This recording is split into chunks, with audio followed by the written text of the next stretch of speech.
साल का सबसे लंबा दिन रहेगा। इस दिन की अवधि 13 घंटा 34 मिनट और 1 सेकंड की रहेगी। सूरज और पृथ्वी की सीध में होने से चमकता हुआ चांद दिखलाई नहीं देगा, इसकी काली छाया दिखेगी। 3 घंटा 33 मिनट के ग्रहण के दौरान उच्चतम स्थिति 11:57 पर रहेगी।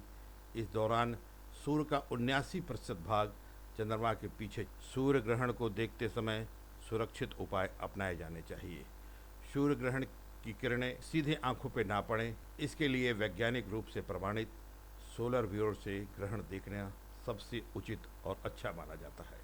इसके अलावा सूर्य की प्रतिबिंबित को छोटे मिरर की मदद से दीवार पर बनाकर भी देखा जा सकता है। भारत में वलयाकार सूर्य ग्रहण की शुरुआत पश्चिमी राजस्थान से होगी और इसे देखने वाला सबसे पहला शहर होगा राजस्थान का घरसाना। भारतीय समय के अनुसार स्पर्श 10:12 और 26 पर शुरू होगा। वलयाकार सूर्य ग्रहण राजस्थान के अनूपगढ़, श्री विजयनगर, सूरतगढ़, एलानाबाद से होते हुए हरियाणा पहुँचेगा और हरियाणा में सिरसा, फतेहाबाद, जाखल, पिहोवा, कुरुक्षेत्र, लाडवा, यमुनानगर से जगदरी और उसके बाद फिर उत्तर प्रदेश में प्रवेश करेगा और उत्तर प्रदेश के बेहट जिले से गुजर जाएगा।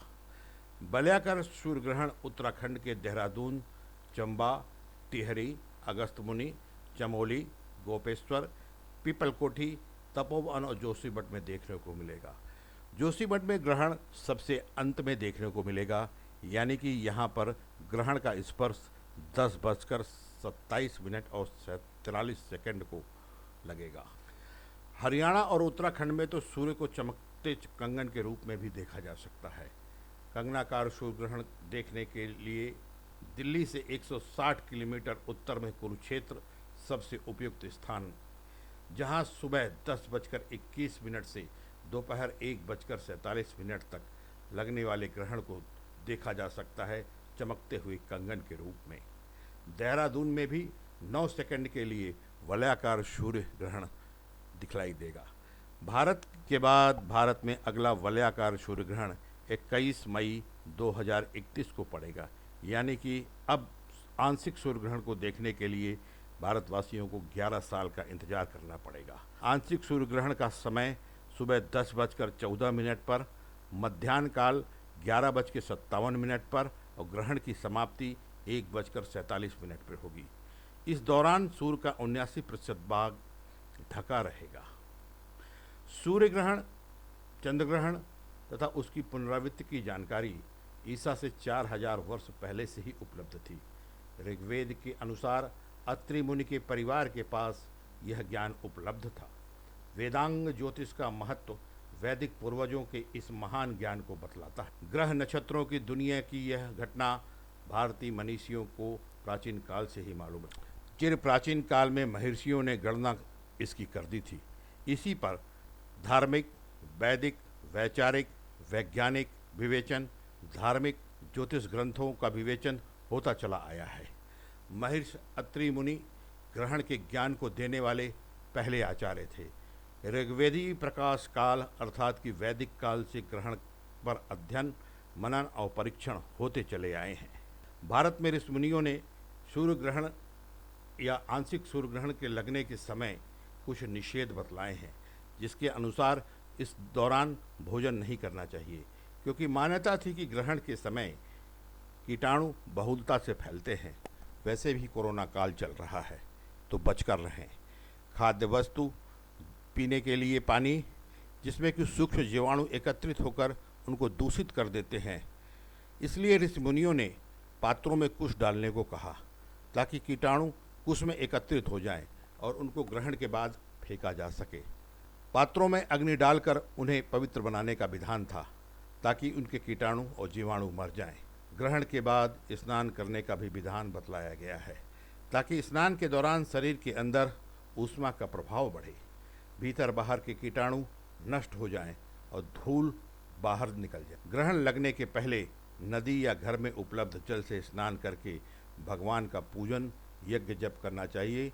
भगवत कीर्तन करके ग्रहण के समय का सदुपयोग करना चाहिए। ग्रहण के दौरान ऐसा कोई भी काम न करें जो धार्मिक रूप से वर्जित है। ग्रहण के समय मंत्रों का जाप करने से सिद्धि की प्राप्ति होती है।